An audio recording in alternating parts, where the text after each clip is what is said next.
नमस्कार दोस्तों, आप सभी लोगों का फिर से स्वागत है हमारे YouTube चैनल इन्वेस्टर गुरु में। दोस्तों आज हम जानेंगे इन्वेस्टमेंट के बारे में। तो सबसे पहले इन्वेस्टमेंट के बारे में 4 पॉइंट हम लोग आज समझने वाले हैं। सबसे पहले कि इन्वेस्टमेंट कब, क्यों, कहां और कैसे, ये सारी चीजें हम आज की लेक्चर में डिस्कस करेंगे कि इन्वेस्टमेंट कब करना है, क्यों करना है, कैसे करना है और कहाँ करना है। तो सबसे पहले फाइनेंशियल अगर विजडम की बात करो तो सबसे पहले कि इन्वेस्टमेंट कब।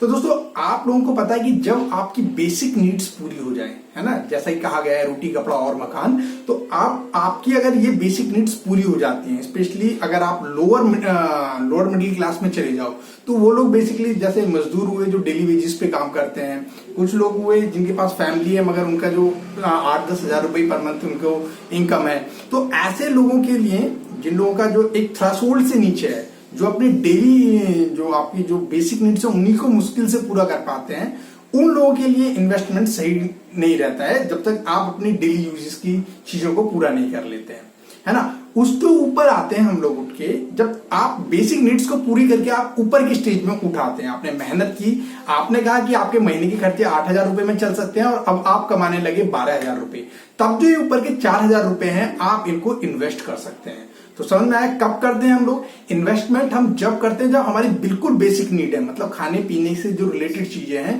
उनसे ऊपर उठ जाए। हाँ, इसमें एक बहुत समझदारी वाली बात है कि आपको एक मार्जिन समझना पड़ेगा। वो मार्जिन समझना पड़ेगा कि आप सपोज करो कि आपका 8,000 रुपए में खर्चा चल जाता है, 4,000 रुपए बचा रहे हैं और आपका मन कर रहा है एक वॉच खरीद लूं 4,000 रुपए की, है ना। फिर नेक्स्ट मंथ आपका मन कर रहा है कि मैं 4,000 रुपए की जीन्स खरीद लूं या फिर मैं 3,000 रुपए की एक शर्ट खरीद लूं। तो इस केसेस में क्या होगा, जब आपकी जो अंदर की आकांक्षा है ना, वो आपके ग्रोथ के रेट के प्रोपोर्शनल चलती चले, उस टाइम आप इन्वेस्टमेंट नहीं कर सकते हैं। तो आपको समझना होगा जब आप बेसिक नीड्स को पूरा करते हुए कुछ पैसे को बचा पा रहे हो या उसे एक्स्ट्रा खर्च ना कर रहे हो तब आप कर पाते हैं। बहुत सारे लोग मिडिल क्लास से ऊपर उठ के तो आते हैं, है ना, मिडिल क्लास से ऊपर उठ के आते हैं, लेकिन साथ ही जैसे ही क्योंकि उन्हें पहले से इन्वेस्टमेंट इसका फाइनेंशियल विजडम होती नहीं है, वो जानते नहीं है कि कंपाउंडिंग की ताकत कितनी शक्तिशाली है, यानी कैसे पैसे से पैसा बनाया जाता है, उस चीज को नहीं समझ पाते हैं। तो वो लोग उतना भी, मान लो शुरुआत में वो कमा रहे थे 5,000, फिर टाइम के साथ 10,000, फिर उसके बाद 20,000, लेकिन उनके खर्चे भी साथ ही साथ बढ़ते चले जाते हैं और उसमें लगभग 30 या 40% खर्चे ऐसे हो जाए जो अननेसेसरी होते हैं, यानी जो उस टाइम पे अवॉइड किए जा सकते हैं कि हम कुछ टाइम के लिए इसे अवॉइड कर दें, वो अवॉइड नहीं करते हैं। तो उस केस में भी सिचुएशन खतरनाक हो जाती है। तो सबसे पहला कि कब, जब आप एक थ्रेशोल्ड से ऊपर उठ के आ जाएं और आप इतना अमाउंट बचा लें कि उसमें से कुछ अमाउंट अपनी बेसिक नीड्स को पूरा करते हुए कहीं लगा सकें उस पैसे को, ताकि वो पैसा भी आपको कमा के कुछ पैसा दे सके। अब सवाल कि सर हम इन्वेस्टमेंट क्यों करते हैं? दोस्तों देखो, इसके लिए मैंने पूरी रिपोर्ट बनाई हुई है। ये देखो, आपको सीधा सीधा मानना पड़ेगा कि आपको जो है जो भी आप कमा रहे हैं, सबसे पहले कि एक आपके पास रेगुलर इनकम है या लमसम किसी भी काम से आप बिजनेस कर रहे हैं या लमसम कमा रहे हैं, कुछ भी आपका थ्रेशोल्ड लेवल है ना, उसमें क्या है कि आपको ये समझना होगा कि थोड़ी थोड़ी आपकी ग्रोथ हो रही है। मैं ये मान के चलूंगा कि थोड़ी थोड़ी आपकी ग्रोथ हो रही है, लगभग 10% हो रही है, लेकिन आपको इतना भी समझना पड़ेगा कि जो महंगाई दर है ना, एक बहुत इंपॉर्टेंट टर्म है महंगाई दर। महंगाई दर क्या मतलब, जो अभी आप खरीद रहे हैं, है ना, मतलब जो चीज आज आप 5 रुपए में खरीद रहे हैं, कल को वो जाके क्या होगा, वो 6 रुपए की या 7 रुपए की इस तरह बढ़ जाएगी, है ना। तो जो महंगाई दर होती है वो समय के साथ बढ़ जाती है और महंगाई दर बढ़ने के साथ आपकी जो परचेसिंग पावर होती है, सपोज करो आप 10 रुपए के कल 2 बिस्कुट पैकेट खरीद सकते थे, लेकिन कल को जाके 7 रुपए का हो गया, तो 10 रुपए का 2 बिस्कुट का पैकेट नहीं खरीद सकते हो, है ना। तब आपका कम हो जाएगी, आपकी परचेसिंग कैपेबिलिटी कम होनी शुरू होगी उतने ही रेट में। तो क्या होता है दोस्त कि आपका जो इन्फ्लेशन होता है, मतलब जो महंगाई दर होती है वो लगभग 8% मान के चलते इतनी बढ़ती है।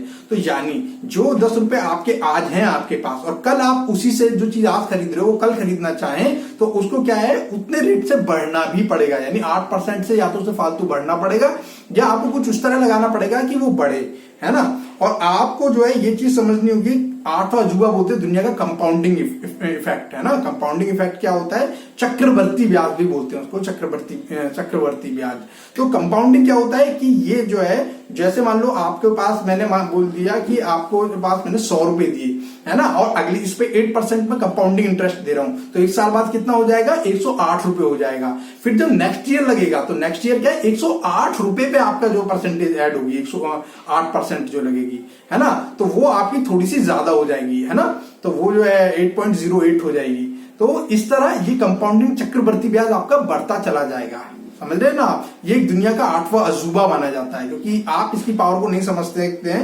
सपोज करो आप लोग जो है आप मंथली 20 मान लो एक ऐसे बंदे का एग्जांपल दे रहा हूँ जो मंथली 50,000 कमाता है। मैं सबके लिए बोले सिंपल बता रहा हूँ, जिसमें से वो 20,000 वो बचा लेता है, 20,000 को वो हर साल इन्वेस्ट करता हुआ चला जाता है ना, और साथ ही जो है उसके अंदर क्या करता चला जाता है, उस पे जो इन्वेस्ट उसको इस तरह कर रहा है कि उसे लगभग जो है 12% मिल रहा है ना, 12% मिल रहा है। तो इसका मतलब क्या है कि वो जो है लगभग 6 साल में लगभग उसकी मनी डबल हो जा रही है ना। एक नंबर याद रखना 72 से रेट ऑफ इंटरेस्ट को डिवाइड करके आपको पता चल जाएगा कि आपका प्रिंसिपल कब डबल होने वाला है ना। मैं बेसिकली इसी को यूज करता हूं 72 को। तो इससे क्या होगा दोस्त, आपको समझ में आना शुरू हो जाएगा कि जो अगर आप इन्वेस्ट करते चले जाओ अमाउंट को एक रेगुलर वे में, याद रखना इन्वेस्टमेंट में सबसे इंपॉर्टेंट चीज क्या है, पैसा कितना ज्यादा है आपके पास, इससे ज्यादा इंपॉर्टेंट है कितना डिसिप्लिन रह रहे हैं, है ना। 20% आपका जो है जो भी पैसा है, आपका स्किल है, स्मार्टनेस है, आप कहां डाल रहे हैं, कैसे डाल रहे हैं, उससे ज्यादा इंपॉर्टेंट मैं मानता हूं 80% आप कितने डिसिप्लिन है उस चीज को लेके, आप उसको कितनी प्रायोरिटी दे रहे हैं, that is much more important rather than anything else. ठीक है ना, इन्वेस्टिंग के अंदर। उसके बाद दोस्तों यहां पर जो है अब क्यों इंटरेस्ट करते हैं, क्योंकि आपको क्या है यहां पर समझना पड़ेगा कि आपको इन्फ्लेशन का मतलब क्या है, इन्फ्लेशन का मतलब है कि महंगाई दर को आपको बीट करना है, कि आपकी जो परचेसिंग कैपेसिटी है वो कम ना हो कल को। अगर ये 10 रुपए है तो अगर आज 2 बिस्कुट के पैकेट खरीद सकते हैं 10 रुपए के, तो कल भी इतनी होनी चाहिए इसकी वैल्यू कि ये 2 बिस्कुट के पैकेट खरीद पाए, वही पैसा कम से कम, ज्यादा हो तो और अच्छी चीज है हमारे लिए। दूसरा क्या है, आपको कुछ ना कुछ टारगेट करने होते हैं। समय के साथ हर बंदे का प्रमोशन होता है, कभी आपको जो है बच्चों की एजुकेशन के लिए भी बात करनी है, आपको शादी के लिए भी देखना है, आप लोगों को घर भी परचेज करना है और रिटायरमेंट भी प्लान करना है ना। क्योंकि एक टाइम बाद आपकी बॉडी बोल जाएगी, दिमाग सैचुरेट हो जाएगा, आप इतनी मेहनत नहीं कर सकते जितनी मेहनत आज कर सकते हैं। साथ ही आपको ये भी ध्यान रखना है, घूमना भी बीच में आपका मन करेगा कहीं घूमने जाने के लिए, ये सब प्लान करने का, तो उन सब के लिए भी आप इन्वेस्टमेंट कर सकते हैं, है ना। तो आपको ये समझ में आ गया होगा कि अगर आपको फाइनेंशियली थोड़ा सा स्ट्रांग होना है तो आपको कल की तैयारी आज से करनी पड़ेगी, इसलिए आपको इन्वेस्टमेंट करना पड़ेगा, है ना। चाहे आपको बच्चों के लिए, चाहे आपको शादी के लिए, चाहे आपको घर परचेज करना है, जो भी आपकी फिजिकल एस्पेक्ट्स हैं, है ना, जो भी आपको मेटेरियलिस्टिक वर्ल्ड में चाहिए, क्योंकि पैसा भगवान तो नहीं, भगवान से कम भी नहीं होता कभी कभी, मैं आपको सच बता दूं, ऐसी स्थिति से आदमी गुजरता है।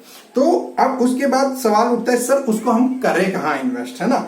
तो दोस्तों इसके लिए आपके पास जो इंस्ट्रूमेंट अवेलेबल होते हैं, आपने पहला तो सुना होगा फिक्स्ड इनकम इंस्ट्रूमेंट होते हैं, जैसे कि आपका एफडी हुआ, है ना, आरडी हुआ, जो बैंक के अंदर हम इन्वेस्टमेंट करते हैं। एफडी में कहाँ करोगे, आरडी रिकरिंग, तो एफडी में तो आपने लमसम अमाउंट डाल दिया, उस पर्टिकुलर टाइम के बाद एक जो भी इंटरेस्ट रेट है वो दे देते हैं, ना। हाल फिलहाल की सिचुएशंस में उसका रेट बहुत ज्यादा कम हो चुका है ना, 6-7 से भी नीचे जाके गिर चुका है एफडी का रेट। और इन पर अगर सिंपली आप अमाउंट को उसके अंदर रखते हैं सेविंग अकाउंट के अंदर, तो वो तो बहुत ही बुरा हाल हो गया, लगभग 3% के आसपास भी आ गया है ना। कई बार कई जगह तो उससे भी नीचे चला गया है, कुछ बैंक्स में 3% से नीचे, तो ये और ज्यादा रिस्की हो गया है। तो फिक्स्ड इनकम इंस्ट्रूमेंट समझ रहे हो ना, यानी जहां पर आपको फिक्स्ड रिटर्न मिलता हो पैसे से, ये सबसे सिंपल है। क्योंकि लेमैन जो है, जो आम आदमी, वो ये समझता है कि बैंक में एफडी करा दो, ये सबसे सिंपल है, लेकिन ये क्या है, आपके इन्फ्लेशन को बीट नहीं कर सकता, महंगाई दर को बीट नहीं कर सकता। और आपको मैं बता दूं, कुछ टाइम बाद इस तरह आपके पैसे की वैल्यू कम होती हुई चली जाएगी, ठीक है ना। दूसरा है इक्विटी के लिए आपको समझना होगा, इसको शेयर मार्केट के, स्टॉक्स मार्केट में आपको जाके समझना होगा, है ना। तो इसको मैं डिटेल में समझाऊंगा। इक्विटी के अंदर क्या आपको काफी अच्छा रिटर्न मिल जाता है ना, कई बार तो 13-14% तक भी आपको मिल जाता है। 13% तक म्यूचुअल फंड्स में भी एक लंबे टाइम तक इन्वेस्टमेंट करोगे तो समझ में आएगा। मैं आपको समझाऊंगा, आपको नेक्स्ट लेक्चर्स में कोशिश करूंगा समझाने की, टाइम की और रिस्क की, ये दोनों इन्वर्सली प्रोपोर्शनल होते हैं। जैसे जैसे आप इन्वेस्टमेंट में टाइम ड्यूरेशन बढ़ा देते हो, रिस्क आपका कम होता चला जाता है, प्लस आपको रिटर्न बेहतर मिलने की भी उम्मीद हो जाती है ना। उसके बाद जो है रियल एस्टेट, जो जमीन जायदाद, अब जरूरी नहीं, रियल एस्टेट में मुझे सबसे ज्यादा प्रॉब्लम क्या रखती है कि आपको तुरंत पैसा चाहिए होता है, यानी तुरंत आपको परचेस करने के लिए पैसा, और तुरंत आपको सेल करना, लिक्विडिटी प्रॉब्लम होती है। आज आपको सेल करके निकलना है तो आप तुरंत सेल करके नहीं निकल सकते हो लिक्विडिटी में, है ना, क्योंकि आपको एक पर्टिकुलर टाइम देखना पड़ेगा, तो उसमें भी काफी टाइम लग जाता है। तो आजकल रियल एस्टेट की सिचुएशन बहुत खराब हो चुकी है, तो आजकल लोग रियल एस्टेट में इन्वेस्ट करने से बच रहे हैं। और अगला है कॉमोडिटी, है ना। तो कॉमोडिटी भी गोल्ड को स्पेशली एक सेफ इंस्ट्रूमेंट माना जाता है सदियों से, कि भाई गोल्ड सेफ है, पर मैंने फिर आपको बताया जब आपको अगर रिटर्न हायर चाहिएगा, मतलब आपको ज्यादा रिटर्न चाहिए अपने पैसे पे, तो उस टाइम पे आपको समझना होगा, रिस्क भी थोड़ा सा ज्यादा लेना होगा। तो आपको इनमें से अपनी प्रोफाइल के अकॉर्डिंग, मैं आपको आगे समझाऊंगा कि अपनी प्रोफाइल कैसे डिसाइड करते हैं। अपनी प्रोफाइल के अकॉर्डिंग हम लोग डिसाइड करेंगे कि किस तरह हम किस प्रोफाइल में इन्वेस्ट कर सकते हैं। बेसिकली मैं आपको यहाँ पर स्टॉक मार्केट से रिलेटेड आपको फीचर्स बताने वाला हूं, उससे रिलेटेड आपको वो बताने वाला हूं कि कैसी फीलिंग आती है, कब हमें इन्वेस्टमेंट करना चाहिए, उससे छोटी छोटी बारीकियां, बिल्कुल बेसिक बेसिक, इसमें किसी एक्सपर्ट होने की जरूरत नहीं है, बिल्कुल छोटी छोटी चीजें हैं जो मैं आपको टाइम से टाइम बताऊंगा, है ना। उसके बाद आपको मैंने ये बता दिया कब करना है, जब आप एक पर्टिकुलर थ्रेशोल्ड से कर ले। क्यों करना है? क्योंकि भाई आपको इन्फ्लेमेशन को रीड करना है और आपके लॉन्ग टर्म्स कुछ गोल होंगे, है ना, फाइनेंशियल। और कहाँ करना है आपको मैंने चारों टाइप के बता दिए, या तो आप जो फिक्स्ड टर्म इंस्ट्रूमेंट्स में कर दो, इक्विटी में, कमोडिटी में कर दो, रियल एस्टेट में कर दो, ये मैंने आपको बता दिए जो ब्रॉड क्लासिफिकेशन है, ठीक है ना। उसके बाद जो आती है आप लोगों के अब उसके बाद कैसे इन्वेस्टमेंट करें दोस्तों। तो दोस्तों अगर रियल एस्टेट में जाना है तो सीधी सी बात है, फिक्स्ड के लिए तो आप सीधा बैंक में जाओ, आरडी करा दो, एफडी करा दो, कर लो, है ना। आसान है ये, आप सब जानते होंगे, बहुत कन्वेंशनल तरीका है ये। दूसरा आपका जो है, अगर आपको रियल एस्टेट में जाना है तो सीधी सी बात है कि आप रियल एस्टेट में जाके परचेस कर सकते हैं, है ना। जमीन जायदाद आपको कैसे करने हैं, बिल्डर्स वगैरह के पास, तो वो देख सकते हैं, है ना। और तीसरा जो है आप लोगों का जो सबसे इंपॉर्टेंट है कि इक्विटी के लिए मैं आपको वो करूंगा कि स्टॉक मार्केट सबसे बेहतर जगह होती है। सवाल स्टॉक मार्केट है क्या, है ना, और ये इक्विटी चक्कर है क्या, है ना। उसके बाद आता है, इसके लिए मैं फर्दर आपको लेसन्स लाता रहूंगा एक एक बेसिक नीड्स से, ताकि आपको एक एक बेसिक पता चलता रहे। उसके बाद दोस्तों आपका ये हो गया। अब उसके बाद चौथा आपका आता है यहाँ पर कॉमोडिटीज में क्या है, कई बार सोवेनियर गोल्ड बॉन्ड्स होते हैं, गोल्ड के लिए स्पेशली गवर्नमेंट ने बनाए हुए, और भी बहुत सारी चीजें जिसको आपको जो है कॉमोडिटीज में आप खुद डिस्काउंट ब्रोकेज, लाइक जैसे कुछ इन्वेस्टर्स है, जरूदा हुआ, है ना, 5 पैसा, ऐसे बहुत सारे डिस्काउंट ब्रोकर्स हैं, उनके थ्रू आप कॉमोडिटीज में भी परचेस कर सकते हो डायरेक्ट स्टॉक मार्केट से, है ना। तो कॉमोडिटीज मतलब प्रीशियस मेटल्स जो होते हैं उसके बारे में। तो दोस्तों ये था आज के बारे में कि हमें इन्वेस्टमेंट क्यों करना चाहिए। मेरी पर्सनली राय है इन्वेस्टमेंट हर एक इंसान के रूटीन का पार्ट होना चाहिए जब वो थ्रेशोल्ड से उठ चुका हो, मतलब उसे लगता है वो प्रॉपर खा पा रहा है, उसके बाद उसे लग पाता है रह पा रहा है आराम से। ऐसा नहीं कि किराएदार बाहर खड़े हुए हैं और आप मतलब रेंट के लिए ओनर चिल्ला रहा है और आप इन्वेस्टमेंट का सोच रहे हैं, उस टाइम पे बेहतर है कि मेंटल पीस आपको चाहिए। उसके बाद जो है तीसरी चीज जो है आपको जो है यहाँ पर जो है आप थ्रेशोल्ड क्लियर करें, उसके बाद आप बेसिक नीड की भी आप घर की जरूरत है वो भी पूरा कर पा रहे हैं। उसके बाद आपके पास कुछ अमाउंट बचता है, तब उसे आप इन्वेस्ट कर सकते हो। फिर मैं आपको एक चीज बोलूंगा, यहाँ पर रिस्क और टाइम दोनों एक इनवर्स पैरामीटर्स हैं। जितने टाइम के लिए ज्यादा लगाओगे, यानी जितना डिसिप्लिन ज्यादा मेंटेन करोगे, उतने सक्सेस के रेट बढ़ जाएंगे, उतने रिटर्न के रेट बढ़ जाते हैं, ठीक है। तो ये था दोस्तों आज का लेसन। अगर हमें आप ज्वाइन करना चाहते हो, नीचे डिस्क्रिप्शन में हमारे यहाँ पर लिंक रखा हुआ है, लिंक मैंने शेयर किया हुआ है, आप लिंक को देख सकते हैं। उस लिंक को देखने के बाद व्हाट्सएप ग्रुप पे हमें ज्वाइन कर सकते हैं, ठीक है ना। तो मैं कोशिश करूंगा आप लोगों को और इसी तरह की एजुकेशनल वीडियो लाता रहूं जो समझाते रहे, है ना।